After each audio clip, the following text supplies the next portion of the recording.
అత్యాచార కేసులో జైలు శిక్ష అనుభవిస్తున్న డేరా స్వచ్ఛ సౌథ అధినేత గుర్మిత్ రామ్ రహీం మరోసారి పరోల్పై విడుదలయ్యాడు. 2017 నుంచి అతడికి పరోల్ రావడం ఇది 15వసారి. రోహతక్లోని సునైనా జైలు నుంచి రిలీజ్ అయిన రామ్ రహీం సిర్సాలోని డేరా హెడ్ క్వార్టర్స్కు వెళ్లిపోయారు. 40 రోజుల పాటు అక్కడే ఉంటారు. ఈ నెల 25న డేరా శాస్త్రరత్నం సింగ్ జయంతి ఉత్సవాలు జరగనున్నాయి. ఈ నేపథ్యంలో పరోల్ కోసం గుర్మిత్ రామ్ రహీం దరఖాస్తు చేసుకోగా రోహిత్కి డివిజనల్ కమిషనర్ ఆమోదించారు. 2017లో రామ్ రహీంకు హత్య కేసులో జీవిత ఖైదు, అత్యాచార కేసులో 20 ఏళ్ల జైలు శిక్ష పడింది. ఈ 6 ఏళ్లు అతడికి 15 సార్లు పెరోల్ వచ్చింది. మొత్తం 405 రోజులు బయటే ఉన్నాడు.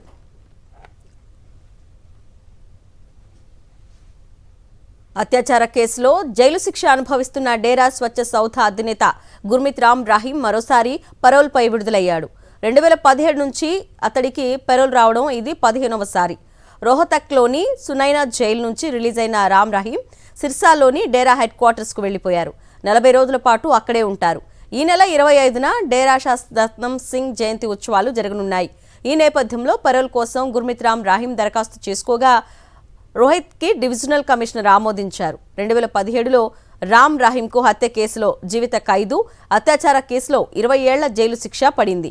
ఈ 6 ఏళ్లు అతడికి 15 సార్లు పెరోల్ వచ్చింది. మొత్తం 405 రోజులు బయటే ఉన్నాడు.